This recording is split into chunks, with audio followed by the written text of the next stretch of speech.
guys! Part 2 na ng ating Hong Kong vlog at this time, pupunta naman tayo sa Ngongping Village. Previously, nagpunta tayo sa Victoria Peak Tram at ngayon sasakay tayo ng E11 bus papunta naman sa Ngongping. Almost 30 minutes lang tagal ng biyahe mula sa Victoria Peak papunta sa Tung Chung Station. Pagdating natin sa Tung Chung Station, hanapin lang natin ang escalator na ito na malapit sa Citygate Outlets. Papunta ito sa terminal ng mga cable cars o tinatawag din na Ngongping 360. Napakasulit nga ng Klook Pass Hong Kong. Akalain mo, sa halagang 4,100, tatlong attractions na ang ating pwedeng puntahan. Nauna na nga dito ang Victoria Peak Tram and Sky Terrace. At ngayon, Ngongping 360 cable car naman. Maliban pa nga sa Aqualuna Victoria Harbor Cruise na pupunta natin maya-maya lang. Kailangan mo lang i-present ang voucher na nakuha mo sa Klook para mapalitan ito ng physical ticket. Kita nyo naman, napakahaba ng pila.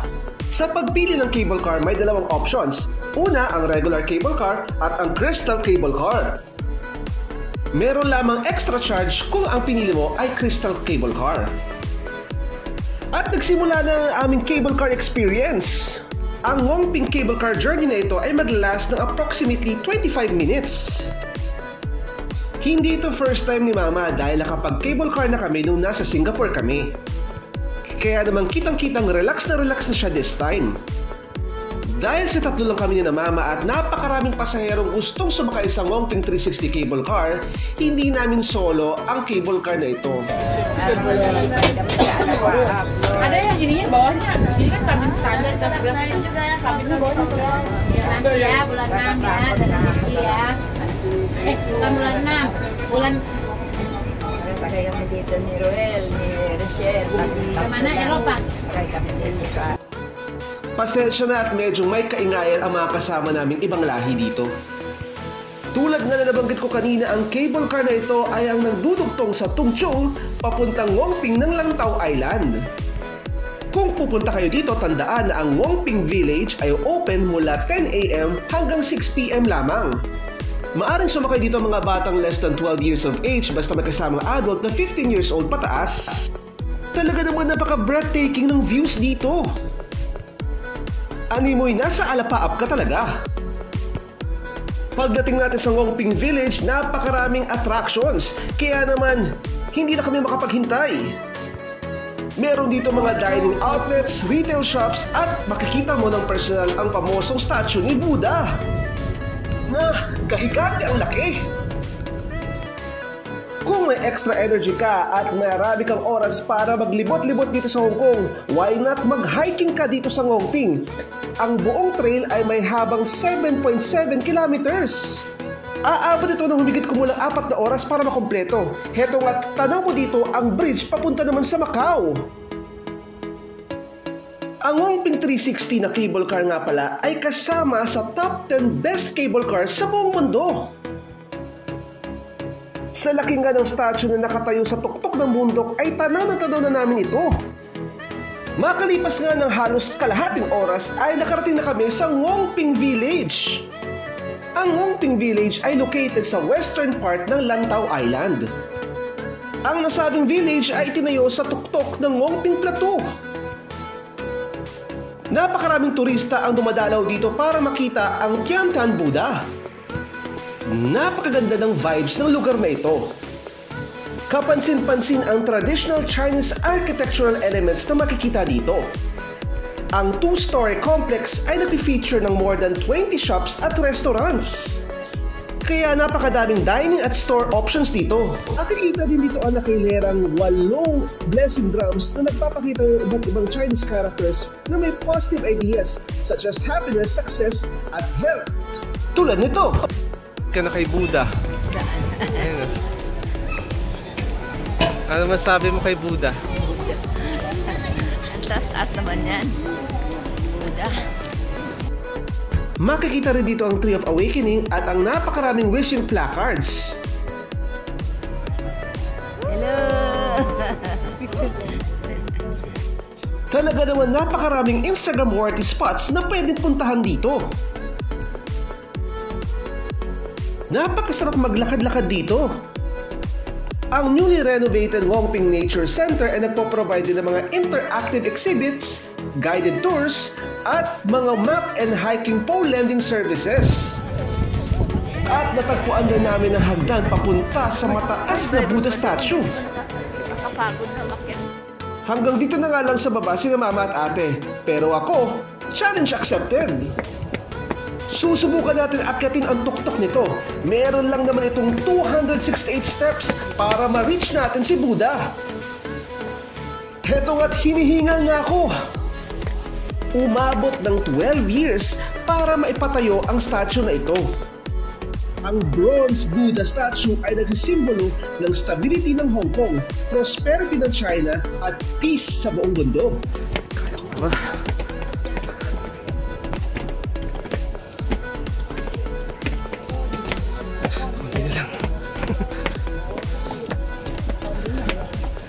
Ang Big Buddha statue ay may taas na 26.4 meters at may kabuuan 34 meters kung kasama sa sukat ang Lotus Throne. Heto nga't malayo na ang narating natin, pero malayo pa ang ating tatahakin.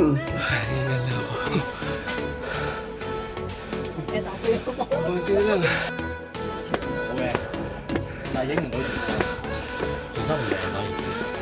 266, 267, 268 steps! At narating din natin ang tuktok. Parang napakalapit ko na kay Buddha. Akalain mong umabot ng 12 years para mabuo ito. Kaya naman ganun kalaki ang kanilang pagpapahalaga sa Big Buddha statue na ito. Hinihingal ako. I made it to the top. Here's Buddha.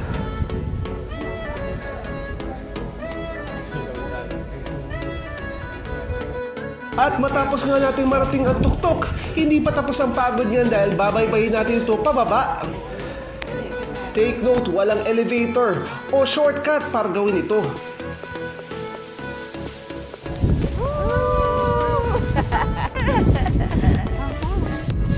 Talaga naman ma-appreciate mo ang Chinese-style architecture tulad ng arkong ito.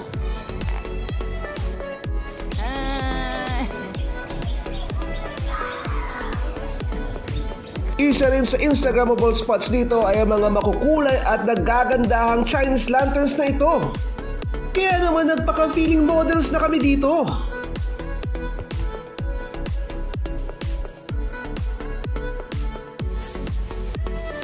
Dito mo rin matatagpuan ang Polin Monastery na itinatag noong 1906 ng tatlong mongha mula sa Jiangsu province ng mainland China.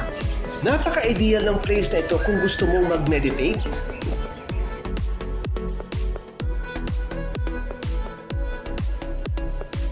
Heto nga't may malaking insenso. Panigurado matutupad ang wish mo.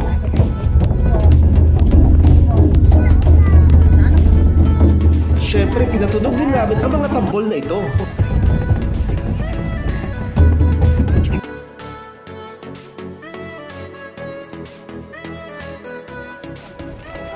Hello.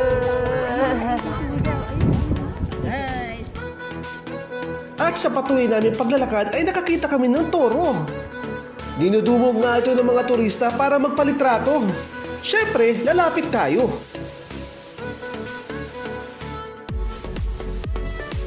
Mukha naman siyang harmless.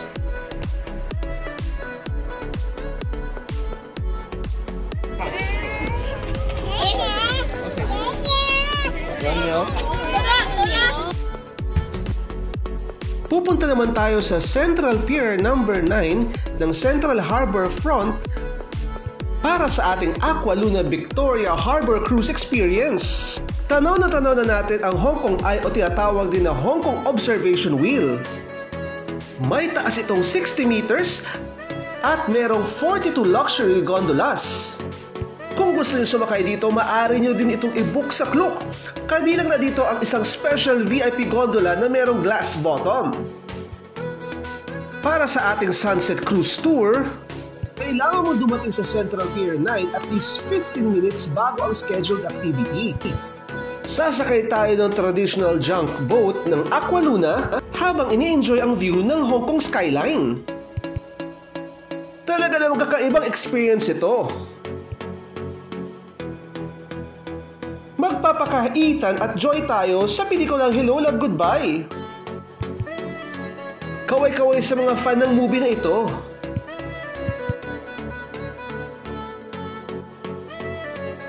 Ang Aqua Luna o tinatawag din sa Cantonese na Chung Pu Chai ay ipinangalan sa sikat na Chinese pirate noong 19th century.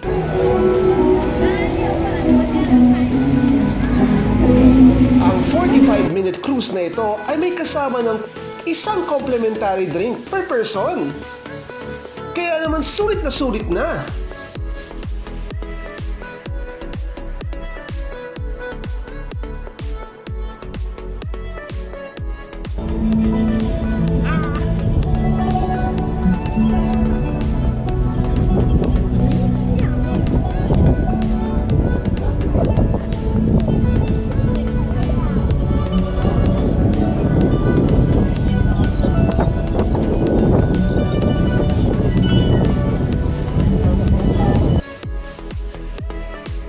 Ang iconic 3 red sails at wooden hull ng Duckling ay ang kaisa-isang original antique Chinese junk na mapahanggang ngayon ay nagko-cruise pa rin sa Hong Kong.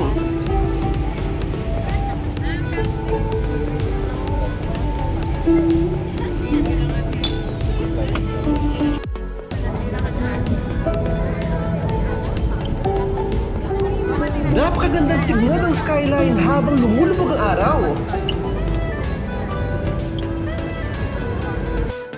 Kaya kung ako sa inyo, i-book nyo na rin ito sa Klook.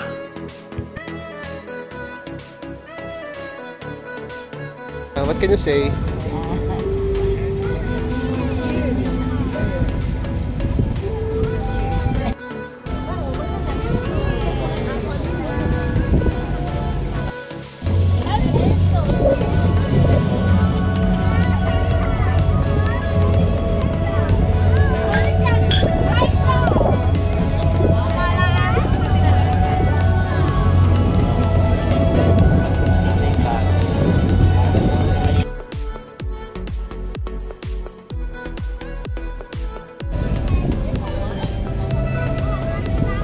Hitik sa mga skyscrapers ang Hong Kong skyline.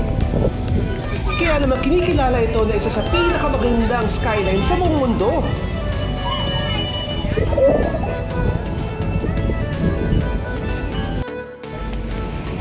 Mamaya naman pagsapit ng gabi, papanoorin naman natin ang Symphony of Lights na magsisimula ng alas 8 ng gabi. Pero bago ang lahat ng yan, enjoy muna natin ang drinks at views habang nasa cruise.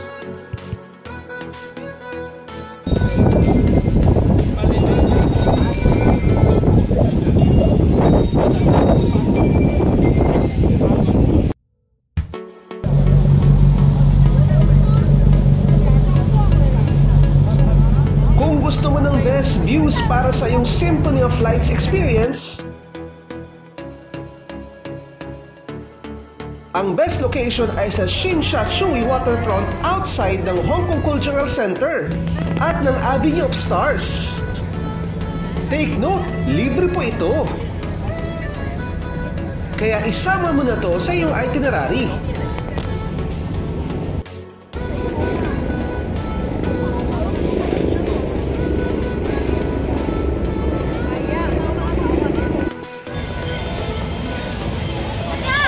Kita mo naman na napakarami ng turista ang naghihintay at nakapwesto na para sa Symphony of Lights dito sa Avenue of Stars. At para mas ma-enjoy mo ito, maaari mo i-download sa Play Store o sa App Store ang A Symphony of Lights application. Lahat nga kami dito ay mga tiyagang naghihintay ng alas 8 ng gabi para masaksihan ang Symphony of Lights. At pagkagat ng alas 8 ng gabi, kanya-kanyang labasan ng cellphone para makuha ng video ang light show na ito. Tumatagal ang magarbong light show na ito ng mga 10 minutes. Pero honest review, mas ma-appreciate mo ang light show kung sana sabay ito sa indayog ng kanta.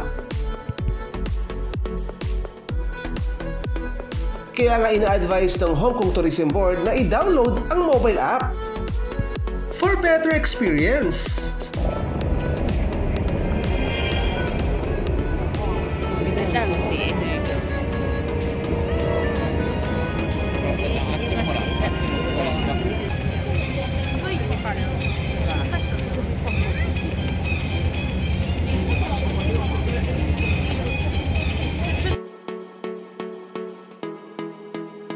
Ganun pa man, manghang-mangha pa rin ang mga taong pumunta dito.